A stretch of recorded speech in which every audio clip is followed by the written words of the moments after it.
This is Democracy, a podcast that explores the interracial, intergenerational, and intersectional unheard voices living in the world's most influential democracy. Welcome to our new episode of This is Democracy.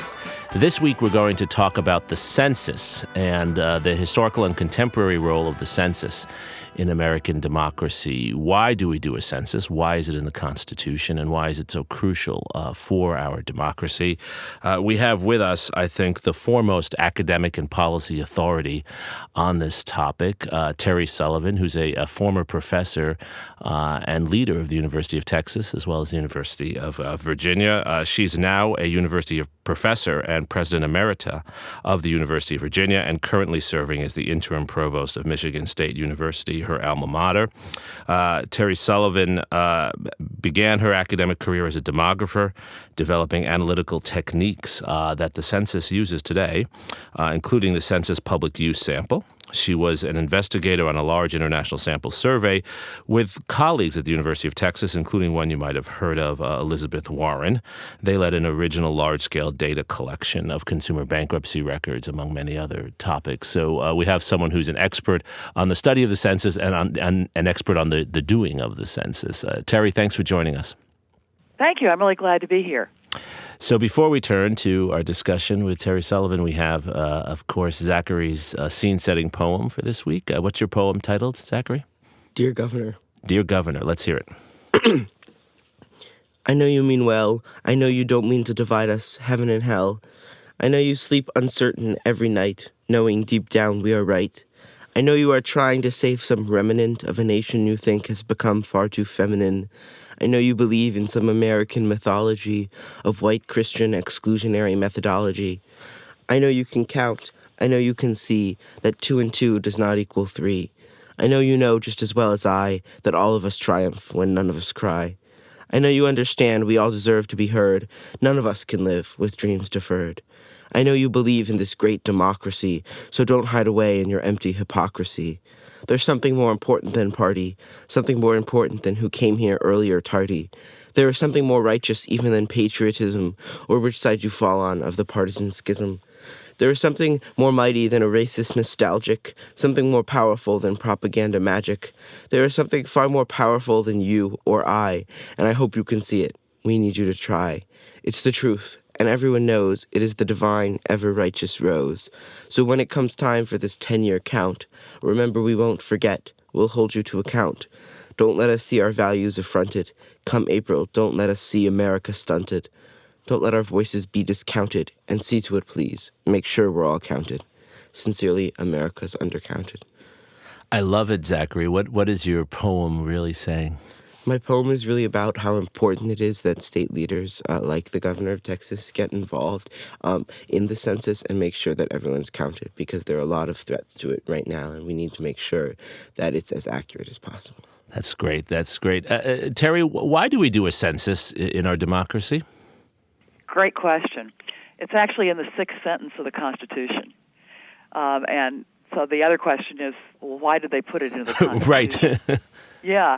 In fact, it was a bold thing to do in 1789 because Europeans had a deep superstition about conducting censuses based on an incident recounted in a book of Chronicles about King David doing an unauthorized census and then being punished by God. So they were afraid that if a census had not been explicitly divinely authorized, it was sacrilegious. And the founders decided to go against that. And the reason was they wanted the House of Representatives to be based proportionate to the numbers of people in the states. And to do that, they had to know how many people there were. So the first census was conducted in 1790, and there's been one every 10 years since. This will be the 24th census this year. Wow. Chase West, one of our students, asks, how has the census been politically used? How has it been politicized historically since this first census of 1790? My name is Chase West, and I'm a third-year biochemistry major. My question is, how has the census been politicized historically, and how does that relate to the politicization of the census today? Thomas Jefferson was in charge of the first census, and he complained to George Washington that he was certain there had been an undercount. that wasn't so much political. That was just a reflection of Right. the difficulties of the operations then.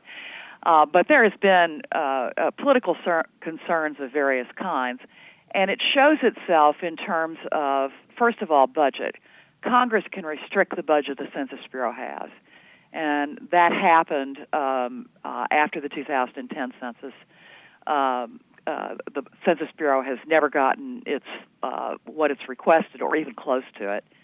And as a result, they cut back dramatically on a lot of the testing they would normally have done. So the GAO has put this census on its top 10 highest risk endeavors by the federal government because of the concern that inadequately tested technology may lead the census to fail. One of the cost-cutting measures was to move as many people as possible from responding in paper to responding online. And in addition, enumerators and others are going to be using tablets and other electronic devices. It's more efficient, but it's only been through one test in the Providence pretest, which happened in 2018. So there's some concern that things could go wrong. I should also note that the Australian Census Bureau got hacked last year, and there's been a lot of concern that somebody will try to either hack the census or hijack information from individuals before or as it's being transmitted to the census. There's lots of things people are worried about. Some of them are political, and some of them I'd call quasi-political. I see. And maybe the biggest issue is undercount, as always. The undercount is not randomly distributed across the population.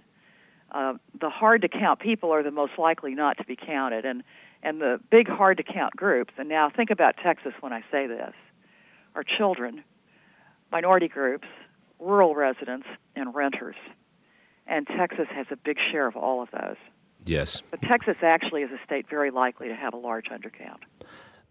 And this is an old story, right? Before we talk about the contemporary issues with technology and hacking, which I do want us to talk about, the problem of an undercount obviously goes back to Thomas Jefferson's concerns. How over time in prior censuses, how has the government dealt with these concerns of an undercount?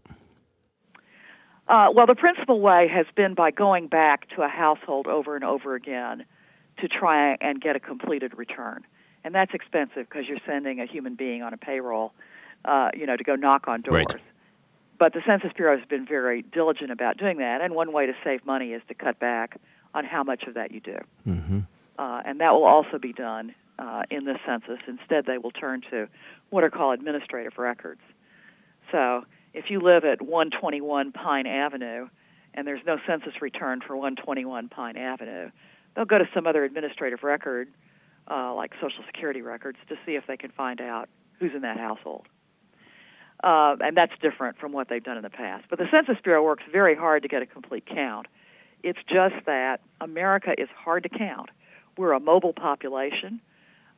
We've got people who live in unusual or perhaps illegal housing.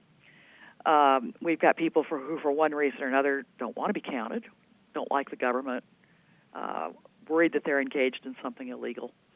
So there are lots of genuine problems to counting, and the solution to it has principally been money. Now, after the 1980 round of censuses, big city mayors were very concerned that their cities had been undercounted and launched a series of lawsuits. I think there were something like 180 lawsuits against the census that year. And the issue came up of whether you could adjust the census with sampling, with a post-enumeration survey taken after the census. And ultimately the issue was, could you adjust all the way down to a block level? And while the Census Bureau was cleared by the Supreme Court to do this for some purposes, not for apportioning the House of Representatives, but for other purposes, they decided that for technical reasons, they didn't think they could do it. They didn't think it was robust enough to adjust all the way down to very fine geographic detail. So we're back to the problem of how do we get people counted who are hard to count. Another one of our students, Abby Heimer, asks about the ways in which certain groups have intentionally been undercounted, particularly due to racial categorization. Can we hear that question? Hi, my name is Abby Heimer. I'm a second-year International Relations and Spanish double major from Dallas, Texas. My question is, The first census ever taken in 1790 and the following 7 were taken in an era where slavery had yet to be abolished. Through that, how has the census in regards to racial categorization changed, and do you think it's fully inclusive to all races and racial identities? Well, I would say that it is an issue, but it's a function of these other things I've mentioned. Particularly low-income members of minority groups are more likely to be renters. They're more likely to move often. They live in crowded housing conditions. Very often they're subject to eviction and other such things, so there's housing instability. And they often have, because they're often younger and have more children, they've also got more children who may be undercounted. Some children are undercounted because they're living with grandparents or in other kinds of irregular situations, and whoever's filling out the census form doesn't actually know if this child should be counted here or not. But some children aren't counted because the housing unit doesn't permit children, or the parents are trying to shield the child from being known by the government. There are all kinds of reasons why this could happen. But an undercount has really serious consequences down the road. And let me just tell you about one of those. Please. About $1.5 trillion of federal revenue sharing has something in the formula that is based on population or a particular population. And so a single poor child who is missed can cost a school district $1,700 a year in Title I funds. So if you have a school district that has a lot of poor children who get undercounted, they're going to lose out on a lot of federal money. And, of course, that federal money will be spent. It'll just be spent somewhere where the count was better. Right. And I guess underlying Abby's question, right, is have the race categories that are defined within the census and the way they're counted been used intentionally to affect or prejudice the ways in which money is spent? That's a hard question to ask. I think it's unlikely the Bureau itself did it, but sometimes the Bureau is reliant on other federal agencies. So Right. In 2017, after a lot of expert analysis, the Bureau recommended adding a category of Middle Eastern and North African to the count, a separate category that you could check. And the Office of Management and Budget sat on that recommendation for so long that it could not be enacted for this census. But that's an example of something where there was certainly political opposition mounted against the category. There were interest groups who wrote to demand that it not be included. And simply the names you use. So how do you define Mexican Americans? What the Bureau tries to do is to come up with a variety of terms that people might call themselves by. So both Latino and Chicano will be included in the census. Great. Zachary? So why is it that when a lot of us realize how important this census is and how vital it is to our democracy, to people, and to governments, why is it that it's something we don't talk about very often when it comes to discussing government? It seems to be something that we talk about when it's about to happen and then completely forget about for the next 9 years. Well, because it does happen just once every 10 years. We tend to focus a lot of attention on it then. And also the Census Bureau spends a good bit of time and effort mobilizing the population once every 10 years. And that's going on right now. You should be seeing public service ads, and schools and pediatricians and other trusted individuals are being encouraged to encourage their clients to participate in the census. So it's partly the public relations effort. But in fact, the census data are used heavily by lots of people. Sometimes they don't even realize they're using census data. But it's used by marketers. I mentioned school districts. It's used to plan highways. Businesses, when they're thinking about where to put a new location, they're using census data to figure that out. There's just lots and lots of uses of the census data all throughout the economy. The other thing that's technically important for those of us who are social scientists is the census is used as the sampling frame for all future samples that are drawn, both in the private sector and the public sector, because it's the only database that maps every individual into a unique geographic location. I was thinking about that, Terry, that, we use it so often as social scientists, as citizens, as policy analysts. How is it, coming back to your earlier points, that we could put ourselves in a situation now where there seems so many risks to the veracity of this data due to hacking, due to insufficient preparation this year? How did we come to this point? Well, any demographer who's not worried about it has been paying attention.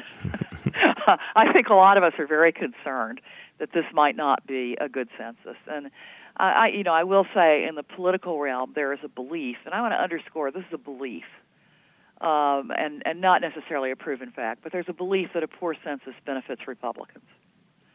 And I think that the flap over the citizenship question, which got decided by the Supreme Court last year, is an example of this. The citizenship question, and there was some experimental data to support this, suppressed the responses by Latinos, whether they were legally present in the United States or not. They saw that question and they simply didn't answer. So if you know that's going to be the case and you put the question on anyway, is that an effort to suppress the count of Latinos? And Latinos are believed, and I think this is demonstrated, more often to vote Democratic. So is this an effort to cut them out of the count? There was a lot of supposition about this. What the Supreme Court ended up saying was that the question could not be added in 2020 because the Secretary of Commerce gave a pretextual reason for adding it. Right. That is, they didn't believe the reason he gave. But, it has led people to think that there is a political advantage to the undercount. I think the other thing which is interesting is that President Trump has ordered the Census Bureau to try to construct a best estimate of who is a citizen and who is not, but not using census data, using other data, and to seek to give state legislatures two data files, one which is the count by small geographic area, and the other which is the count of voting-age citizens, so that presumably legislatures could choose how they wanted to redistrict. This doesn't affect Congress in the reapportionment. It only affects how districts are drawn inside the state for those members of Congress, and then most states also use it to district state legislatures as well. Just to be clear on that, and I think you mentioned this before, right? The Constitution requires that Congress apportions its seats based on the census, not on other data, but states can use other data for their state seats, correct? It is certainly the case that Congress must use the raw data as it comes from the Census Bureau. That is true. It is believed that legislatures have a good bit of leeway in how they redistrict. I say believed because I feel certain there'll be another round of lawsuits about it. And particularly in states that have a record of seeking to suppress voting rights of minority groups. But I believe right now, I'd say the general opinion seems to be state legislatures have a lot of leeway.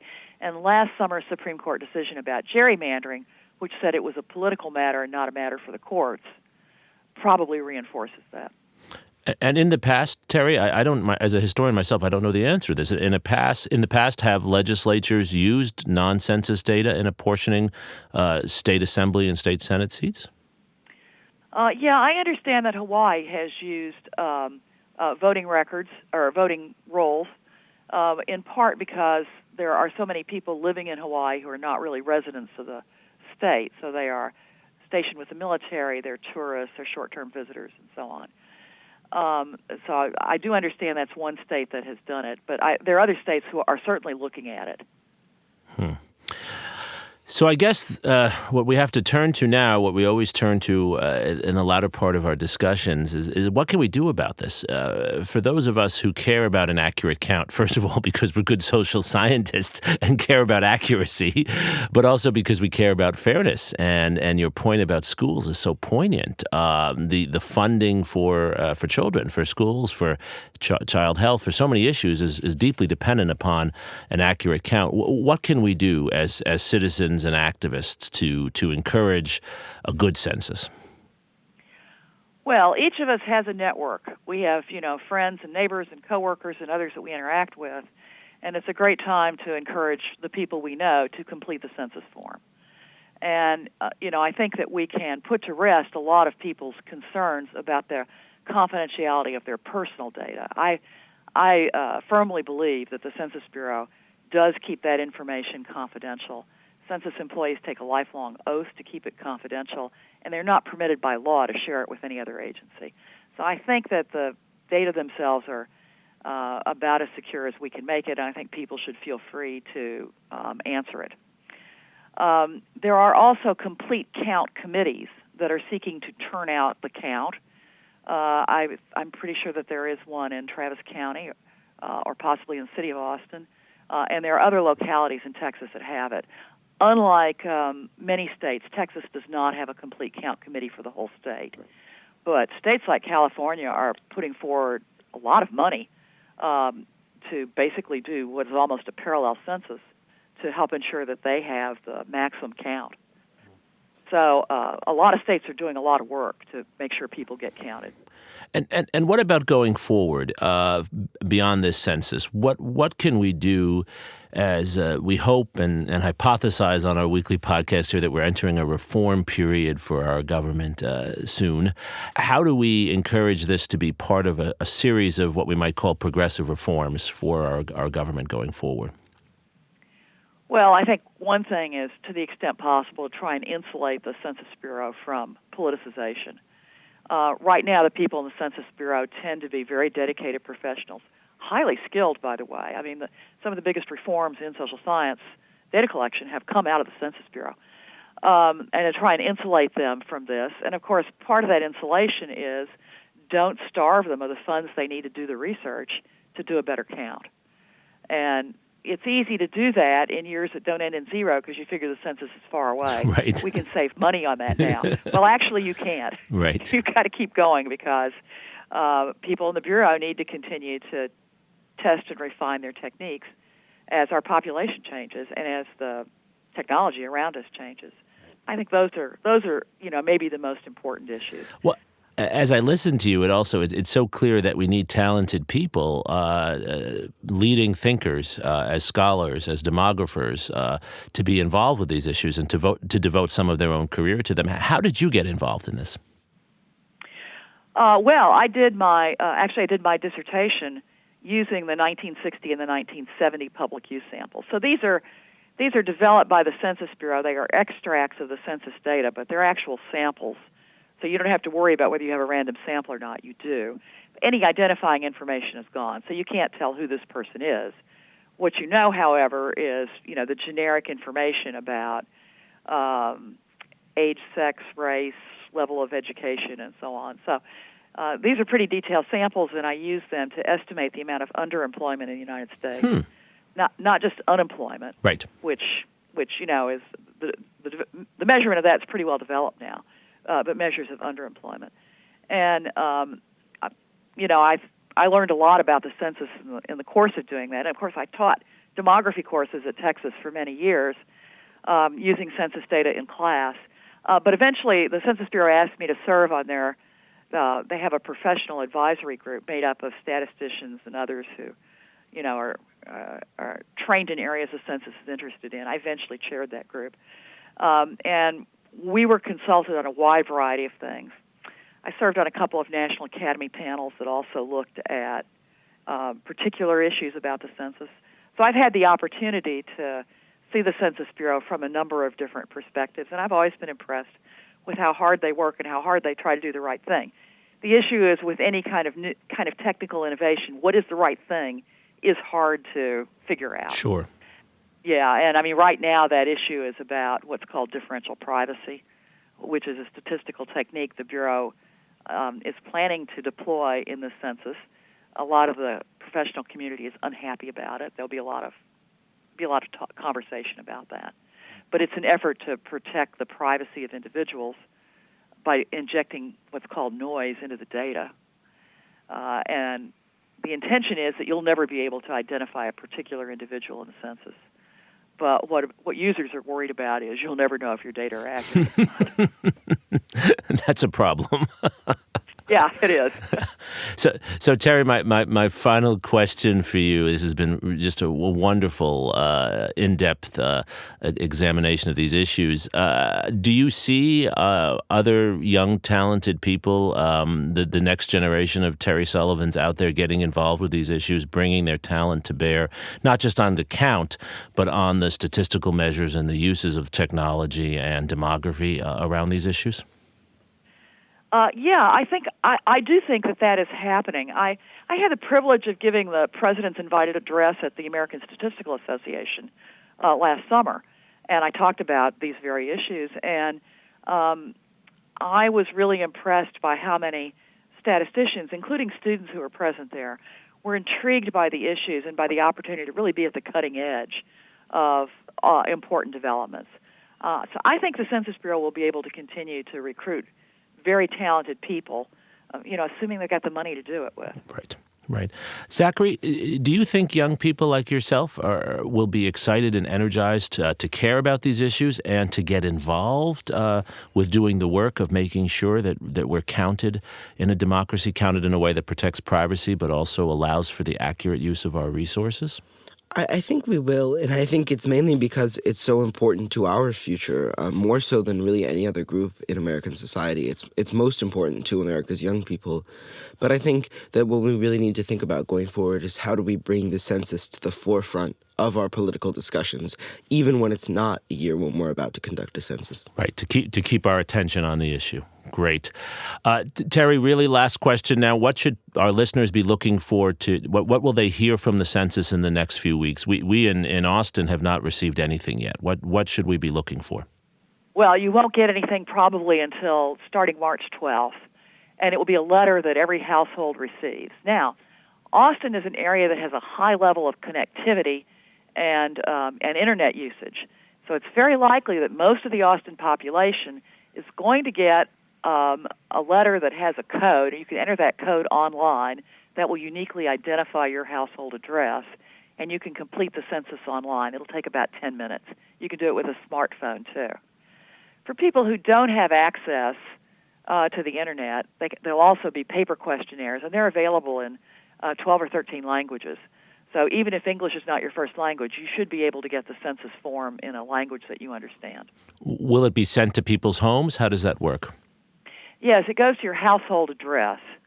And so there was an effort made starting last October to do what's called canvassing, that is to identify every residential address in the United States. And so, if for any reason your household has not received this letter in the mail by the end of March, you will certainly have plenty of opportunities, and you'll see lots of public service announcements giving you a phone number you can call to ask for a census questionnaire. I see. But the main thing is to be looking for the letter in the Postal Service delivery to your home. That's correct. Great. Terry, thank you so much for sharing your expertise and historical perspective with us. And I hope many of our listeners take from you not just the knowledge you share, but also the commitment to this important institution, this vital institution in our democracy. Thank you, Terry. Thank you, Jeremi and Zach. And, let me just say, everyone counts.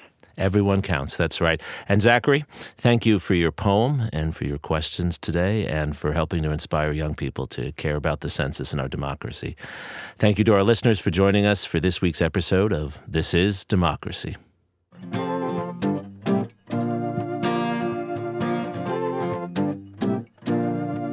This podcast is produced by the Liberal Arts Development Studio and the College of Liberal Arts at the University of Texas at Austin.